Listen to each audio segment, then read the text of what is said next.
Sunlight streams in between the slats of the blinds. My head is pounding. I really overdid it last night. Wait a minute. This isn't my old house. Or my new house. Oh. Right.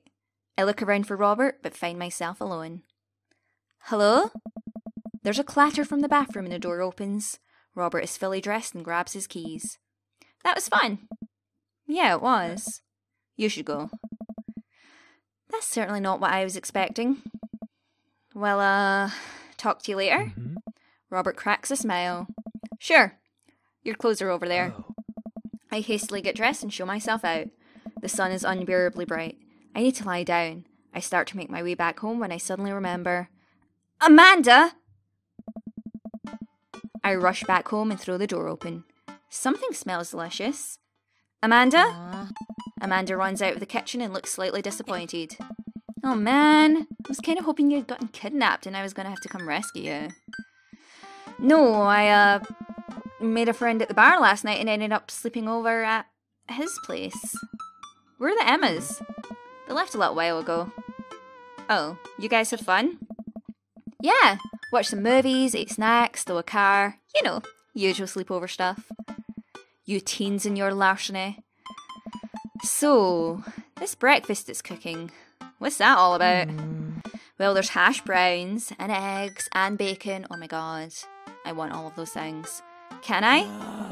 Yeah, you can have some breakfast. Bless you, sweet child. My head throbs. Ugh, I gotta do something about this hangover. Amanda, your loving father might have overdone it last night. Ooh, somebody's hungover. Father of the year. You wouldn't happen to have any aspirin or... Alright.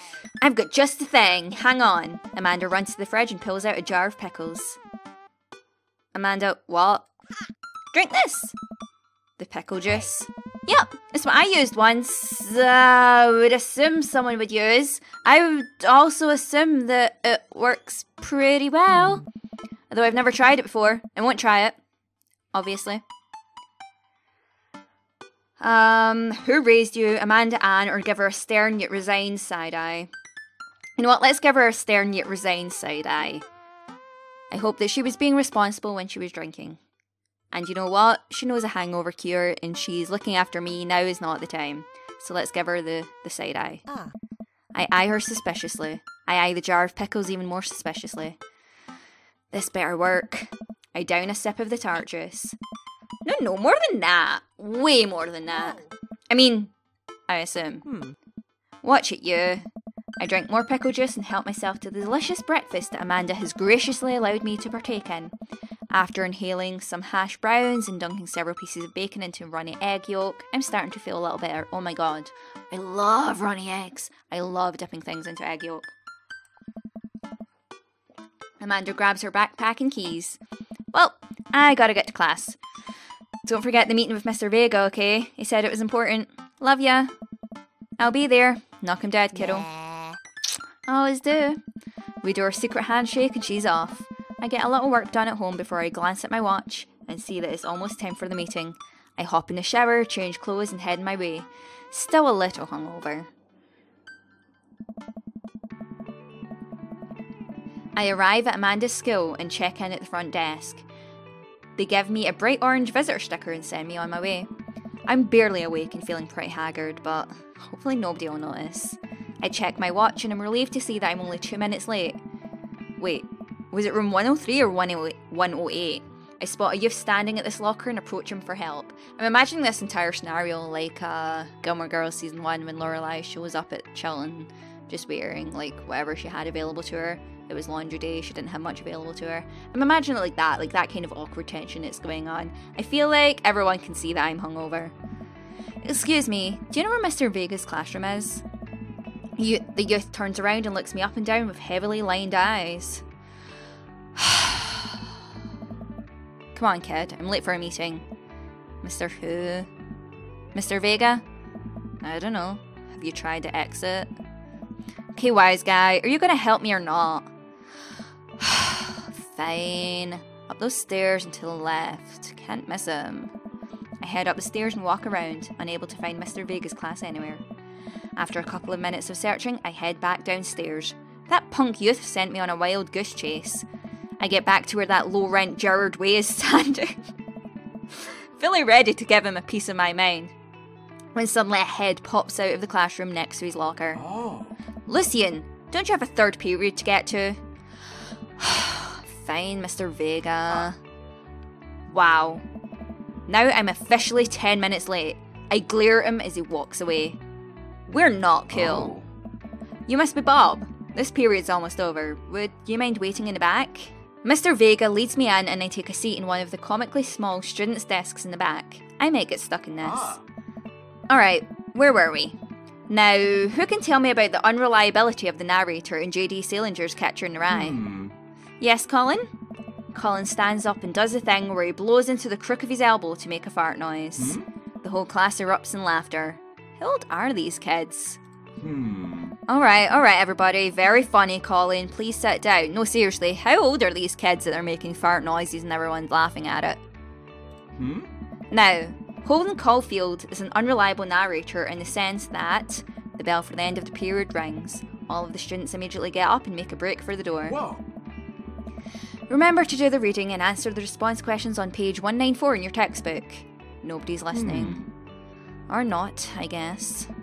Mr. Vega turns to me and sighs. Middle schoolers, right? I have no clue what age middle school is. I will have to Google that. Or let me know in the comment section because I genuinely can't fathom what that age is. Don't you teach high schoolers? Both. You know, budget cuts. Right. Thanks so much for coming in. No problem, Mr. Vega. Please, call me Hugo. I don't normally do these impromptu parent-teacher meetings, but as I'm sure you know, Amanda's a very bright student and I'm concerned about her recent behaviour. What's going on? Amanda's never been the most engaged student, but I know she cares. Recently though, she's been falling behind. She's not completing assignments and has been doing rather poorly on tests. I normally chalk this up to senioritis, but this is strange. I thought Amanda always shared everything with me. I hadn't even crossed my mind that something might be wrong. I just wanted to ask, is everything okay at home? I mean, we just moved recently, but it was only to the other side of town and Amanda was more excited about it than I was. See if you could talk to her about it. I know she values you a great deal and would appreciate your guidance. If she keeps heading down this road, I know how important art school is to her and I would hate to see her miss out on scholarship money that she clearly deserves. I'll make sure to talk to her. Thanks for letting me know, Hugo. Anytime. On my way out, I stop, thinking for a moment. I turn to Hugo. Hey, Hugo? Yeah? You ever catch that, Rye? Yes. I leave the classroom and make my way out of the school. I'm still a little bit in shock that Amanda was able to hide this so well from me. She's always been such a force for positivity in my life, especially after we lost her father.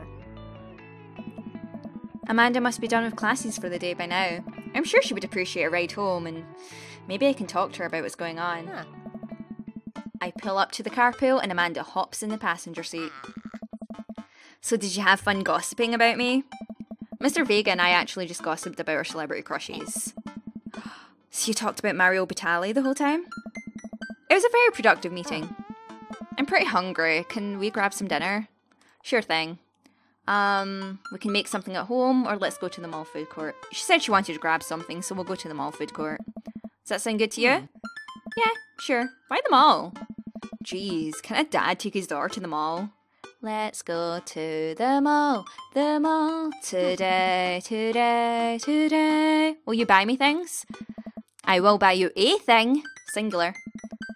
Sounds like a deal to me. We drive in silence for a short while. Amanda plays a game on her phone. I should say something. You know, sometimes when a kid gets older, they find that they have to keep things hidden from their parents. That's okay, because sometimes that's what kids do. And that's okay.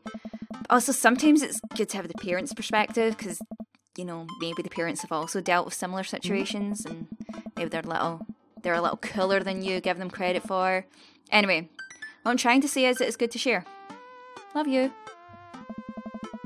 Have you been reading my tweets? You have a Twitter? What? Never mind. Look, sweetie, Mr. Vega said you haven't been participating in class and that you're not turning things in. Oh, I'm fine, Pops. Senioritis and all that. I thought you liked Mr. Vega's class. It's fine. He's fine. We pull up to a stoplight and I eye Amanda. She's still texting. I want you to know that you can talk to me about anything. Uh-huh. I can tell that whatever it is, she doesn't want me knowing about it. That's frustrating. I heard Emma R's going to that fancy art school in California. That's exciting. Yup. Are you bummed that you guys aren't going to the same school? Yup. Amanda keeps texting. She stifles a laugh. What's so funny?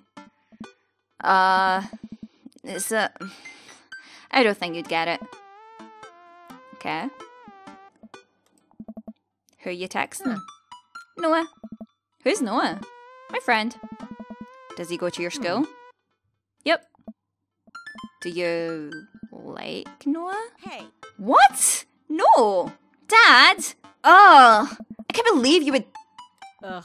Dad. I mean, jeez. Why would you... Ugh. Gross. Sorry, just asking. Dad, he's just my friend. Guys and girls can be friends. He's my friend. Okay. Jeez. This is going well. Well, good talk. Love you, kiddo. She leans forward and turns up the radio. I guess that conversation is over. To the mall then.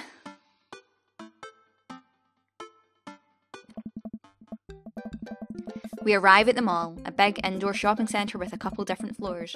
It's kind of dead, but that doesn't stop a mall security guard from yelling at a group of loitering teens. Let's eat something disgusting for dinner. Hell yeah! Language, Missy. Heck yeah! Better. We approach the food court and evaluate our options. There's greasy restaurant after greasy restaurant. My heart burns just looking at the menus. Nobody looks happy to be here. What are you in the mood for? Bread dipped in sugar, bread with cheese on it, or do you just want me to inject some fat directly into your bloodstream? You really like your bread, Amanda. I extend my hand to her. Would you do me the honour of sharing some nachos? She takes my hand with a grin. It would make me the happiest, cheesiest girl alive. We order a giant pile of chips and a naturally orange cheese from a very unenthusiastic and possibly stoned teenager. We take a seat at a rickety table and dig in. These are bad. These are very bad. But also strangely delicious. We have to eat through the pain. We enjoy the fluorescent cheesy goodness together until we're all out of nachos. So, something's been bothering me for a while. Can you explain memes to me? Which meme? All memes. Amanda sighs deeply and places her head in her hands. Dad, it's complicated. Alright. See, memes are inside jokes shared by a bunch of people that can get less funny the more people do it. So the problem is that by the time a meme gets to you, Dad, all us youths have already done the joke to death. And what's worse than that is that the movies and TVs and video games will try to jump in on a meme train, but just based on how long it takes to make them, the meme will be long dead by the time it comes out, so it just dates it, and it isn't funny. Oh shit, what up? Dad, please. Anyway, changing the subject. Where to now? That was such a weird, brief discussion we just had about memes. I'm sorry, did we not just get any examples other than, oh shit, what up? Is that a meme? Hold on. Wait, is that a meme? I don't know what memes are anymore. I just like doggos and puffers and cats. Give me all those. I want all those memes. Where to now? Wanna go to that golf store? What? You know, the one that's all black and tries to establish itself as anti-establishment despite being an extra representation of the establishment. I don't know what store you're talking about.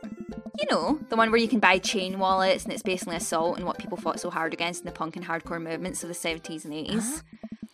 Dude, you gotta be more specific. The one you threw up in that one time. Oh, that one! Oh, poor Amanda, you need to be more like me. That's not specific at all. That's a joke that if you know me, you would know that I am sick a lot, sadly. Boo.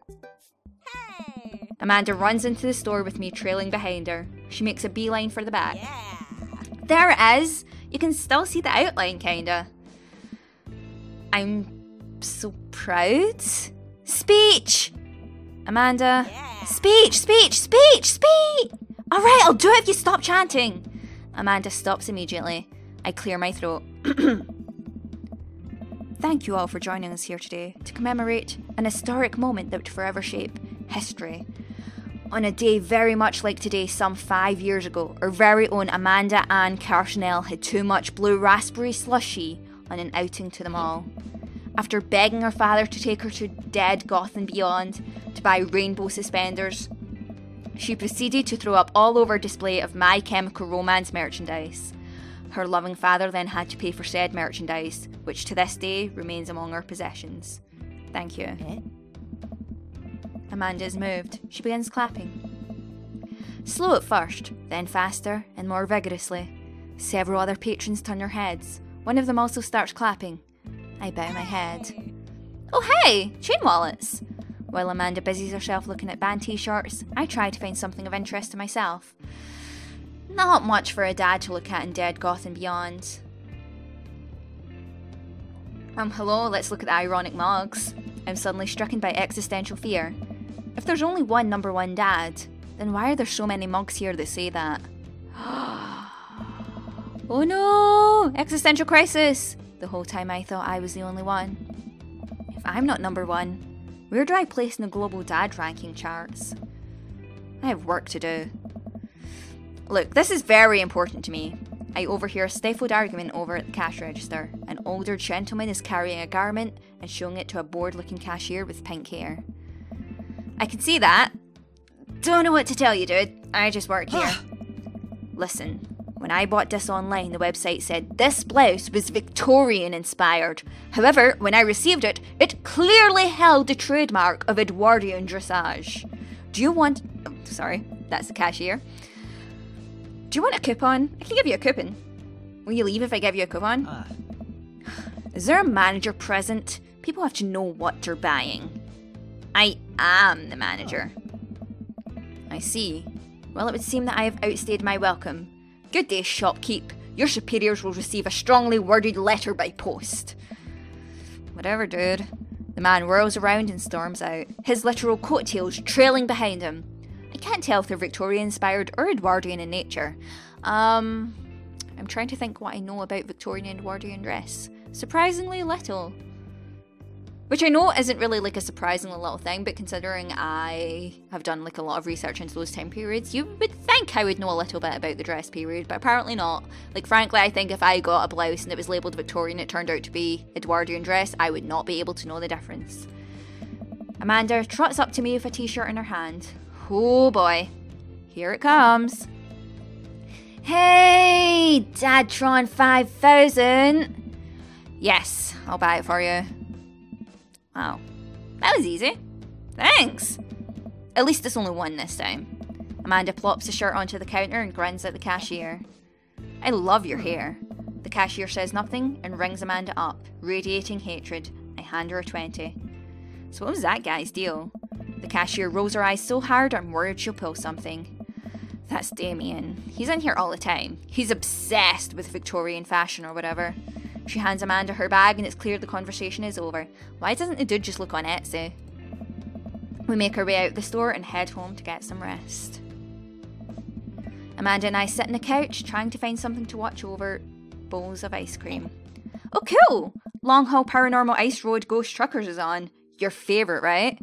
Oh hell yes! They have to make it over the Canadian tundra before the ice road melts, but also they're hunting ghosts. Also the trucks are haunted. This is an episode I've already seen, but it's one of the best. Callum and Flint Dogbone, the twin brother truck driving and ghost hunting duo, find themselves in the greatest peril yet. Oh no! The ghost done got out of control of the truck! I can't steer on them, they're damn ice roads. Oh god, I can't... What accent would this be? The ghost done got control of the truck. I can't steer on them, they're damn ice roads. I can't do an accent. I can't. Let me use this EVP meter to try and communicate with spirits. Flint, we're about to die! Ah, almost got it. If you listen carefully, it sounds like it's saying, you're going to die. That's because we are about to die, you... This is art.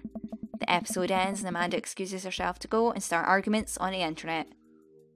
Wait, what? Amanda, don't go cause arguments on the internet. I thought I raised you better than that. I stay up a little longer, curious about the exploits of Callum and Flint, Dogbone, after their disastrous ice road accident. Afterward, I crawl into bed and get a good night's sleep. And we're fast asleep. Morning, sleepyhead. 5 more minutes. You have never, ever let me have 5 more minutes, so get up. Fine. We have cereal for breakfast and spend the morning putting together furniture. Amanda is much better interpreting the tiny manuals. We're able to put together a few shelves and one desk, but I'm pretty sure it was supposed to be a bookcase. You excited for the cookout today? Ooh. You know what? If there's food, I'm excited. I'm all over those terrible store-bought sugar cookies that everyone brings to parties. Yeah, those are bad. Which means there are more for me. Don't you want to meet some of the people in the neighbourhood? I'll probably end up standing uncomfortably in the corner with a plate of food and hope that nobody talks to me. Dad, you're a beautiful work in progress. We will get that butterfly to emerge from the cocoon. The social butterfly. Well, we better start getting ready. We definitely don't want to be late. What? No, we have to be fashionably late. Who shows up to a cookout on time? You know what? We're going early. Just because you said that. I head out the door and Amanda reluctantly follows. We walk across the street to Joseph's house with a store-bought veggie plate. I'm a terrible cook if it doesn't involve a grill. I guess we're not as early as we thought we were. Joseph's backyard is already packed with people and the smell of hot dogs wafts through the air. Small children run through a sprinkler and adults chat in small clusters. I set our veggie plate down on a table next to 2 other veggie plates. Huh. Hey, there's Joseph. I wave to get his attention. The moment he sees us, he jogs over, arms open wide. Welcome! I'm so glad you 2 are here. And you brought veggies! Let me introduce you to my family. Kids, come on over here. This is Chris, my eldest. Hi. This is Christian and Christy. They're twins. They stare creepily and say nothing. Then, of course, there's our youngest, Krish. Wait, where's Krish? Maybe Mary put him in his crib. Just wait till he's old enough and you can put him in a Krish. Am I right? Amanda? Fist bump me. Never mind. Oh no, it's the woman from the bar the other night. What's she doing here? Oh, and how could I forget my lovely wife, Mary? Joseph pecks her on the cheek. She smiles. Ah, Mary, sweetheart. Did you put Krish to bed? I'll have to go look for him. What? You have to... Joseph takes a moment and regains his composure. Mary, this is our new neighbour, Bob, and his daughter, Amanda. I'd shake her hand, but I have a glass of wine that I need to tend to. I love her. Me too, Amanda. Me too. Why didn't I just let her hit on me in that bar? Yeah, because she was drunk and I didn't want to take advantage of that. That's fair. Nice to, meet you, Mary, for the first time. Charmed. Well, I have to go over there now. Mary leaves. Oh god, this is so awkward. I wonder if Joseph knows. I wonder if Mary knows that Joseph knows. I wonder if Joseph knows that Mary knows that I know. It takes all of my energy not to run away from the barbecue and start fresh in a new city. My wife has a wonderful sense of humour, but please, you 2, enjoy the barbecue. All the guys are really excited to meet you. Amanda and I mill around and try some of the food spread out on the table. I pick at some deviled eggs. Amanda grabs a small paper plate and immediately begins piling it with baked goods. Ugh, I don't want to have to make friends. Come on, Dad. Who are you going to party with when I go off to school? But I don't want to have to do pleasantries. Dad. Ugh, they're going to talk about weather. Go, do it. Make a friend. But how could I possibly abandon my only child at a social function? That's bad parenting. This plate of cookies is my new dad. Bye. Amanda shoves me into the centre of the yard. Well, here goes nothing. I look around at the party and I'm surprised to see some familiar faces. Isn't that the barrister from the Coffee Spoon? Oh dang, Robert's here? Didn't that guy throw a frisbee at my head? Isn't that a guy who was throwing a fit in Dead, Goth and Beyond? Isn't that Amanda's teacher? Hey, I know Craig. But wait a second. All of these people live in our cul-de-sac? That can't be right. I'd better investigate. So we can talk to Robert and Brian, we can talk to Matt, Hugo and Craig, talk to Joseph and Damien, or Burger Time. Robert and Brian we've not really talked to that much. I feel like... I mean, we know Craig. We've just talked to Hugo at the school. We seem to get on with Matt when we talk to him, so that might be an option there, but also, like, you know, we did kind of just have a one-night stand with Joseph. Maybe we should just clear the air and make sure that I'm not really expecting anything further. I mean, I'm assuming I'm not expecting anything further. Like, it was just a one-night stand, but maybe I could pursue more. I don't... You know what? We'll go with the ones that we've talked to the most, I would say, or that we seem to know more. Oh. Matt and Hugo seem to be embroiled in an intense discussion. Craig looks on, smiling politely. I walk over to say hello. Sorry, I just suddenly got that joke in my head from The Simpsons. I think it was just the smiling politely line. Watch as that's completely wrong, but it was just like the Smashing Pumpkins joke, and then Homer just being Homer Simpson, smiling politely. Well, I don't think it's fair to try and compare two art movements like that. Periods in art only exist because they're a unique byproduct of the social and political climate of time and place, and to try and take something like, say, the Rococo period and compare it to postmodernism in America, you're completely disregarding the context in which a work of art is created. Matt and Hugo seem to be so busy talking that they don't notice me. Craig leans in. Dude, I have no idea what's happening. We can talk to Craig, listen in on Matt and Hugo. Let's talk to Craig. I turn my attention to Craig, who seems a little more attentive to my existence. How'd resistance training go the other day? Great! Little River here is a great cheerleader. Aren't you, tiny bro? Craig grabs River's arms and waves him around. You can do it, Dad. I'm so proud of you. I'm sorry for pooping on you. She must be a handful at that age. Oh, they always are. Hey. But it's so worth it. Craig grabs River's arms again and waves him around. Also, I'm sorry for throwing up on you, Dad. How you settling in? I'm almost done. There's still a few odds and ends to take care of before I can really call myself settled, but I think we can upgrade the situation to livable. We did livable throughout the entirety of college. Yeah, my goal for Amanda was to live the sort of life that didn't involve eating spoonfuls of ranch dressing as a palate cleanser between different types of pizza. She still does, though. Hey, she takes after her dad.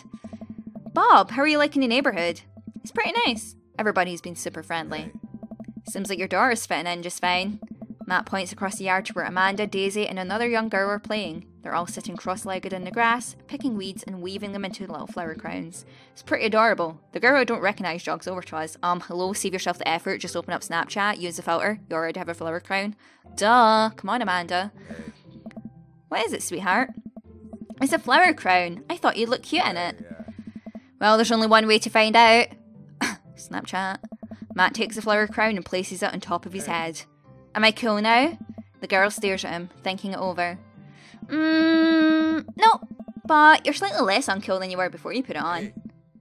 Hey Bob, this is my daughter. Hello! Wow, that was the voice. I'm Carmencita, I think is how you say that. Amanda comes over with Daisy in tow. Dad, look! I'm making friends! Are you making friends? You better be making friends. Yeah, actually. Amanda, you remember the cool barrister from the coffee shop? And my old college friend, and, your teacher. Oh, hi, Mr. Vega. I didn't realise we were neighbours. Yes. Yup. You still gonna get me that overdue term paper? Great seeing you! Amanda finger guns her way out of the conversation like a champ. She learned to finger guns move for me. I'm very proud. She's definitely a charmer. Speaking of which, where did my son go? Sweet manchego. Hugo looks around the party. He must finally spot him because his eyes go wide. What? Ernest Hemingway Vega. Are you smoking? Oh my god, his son is named Ernest Hemingway Vega. I think he just dried up. Oh. Ernest is holding a lit cigarette. Nope. I see Ernest across the way. He casually takes a long drag of his cigarette and then flicks it into a guitar. Unbelievable. Excuse me. Hugo marches over to Ernest and I turn my attention to Matt and Craig. Kids, right? Man, I do not envy Hugo. The last barbecue we had, Ernest tried to shove a sparkler down Joseph's pants. Nearly burned down half the yard. The barbecue we had before that, he actually burned down half the yard.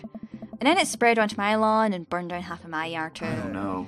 Hugo walks back over to us, practically dragging Ernest behind him. Hey everybody, sorry about that. Bob, this is my son, Ernest. Hello. Ernest looks away, sulking, his hands shoved deep in his pockets. Hugo nudges him impatiently. Hey. Nice to meet you, Ernest. What grade are you in? Doesn't matter. Oh. Ernest? Okay, I'm in the 8th grade. God, are you happy now? I'm sure you were just dying to know. Yeah. Good for you. Oh. Hey, go now. I'm tired of talking to old dudes who blame my generation for the failing economy. No, quite frankly, I blame your dad for giving you, like, a really kind of shit name. Ouch. Ernest? Yeah, because I'm totally embarrassing you. Ernest puts earbuds in and storms off to stand in a corner. Well, that was certainly something. He seems nice. Hugo puts his head in his hands and sighs. I'm so sorry. He's having a really rough time. As much as I want to be the cool dad, I have to be the authoritarian dad, and he clearly resents me for it. I mean, I think as a dad and a teacher, that's about as authoritarian as you can get. Honestly, are any of us cool dads? Is it even possible to be a cool dad? Hello, you're looking at him. Name's Bob. Bob Carsonelle. What? I'm cool as cucumber, Bob. Really? You could have said that better. Oh. See? That right there. You can't say that. My kids think I'm cool. But for how long, Craig? How long do we get to be the cool dads? I don't know. I think we just have to accept the fact that as dads, we become the machine we once raged against and accept our fate to unironically wear socks with sandals. Your kids may think you're cool now, but the moment they hit puberty, you're doomed. Amanda's 18 and she still thinks I'm cool. I yell across the yard to my daughter, Amanda, I'm cool, right? Amanda just laughs. She keeps laughing. I see your point. She was actually, she was laughing with agreement. Oh. As much as we all want it, I don't think it's as important to be a cool dad as it is to be a good dad. We can't all be best friends with our kids. It just doesn't work. I mean, look at me and Ernest. Oh. Our job as parents is to make sure our kids turn out okay. Just give him a better name than Ernest Hemingway Vega. I get it. You like books. Yeah, you're right. But it'd be nice to have it both ways. Hearing these guys talk about this makes me think of my relationship with Amanda. We get along so well, but there might come a time when it won't be like that. Is college when that happens? Don't let us eat up your time, Bob. Go meet some other people around the neighbourhood.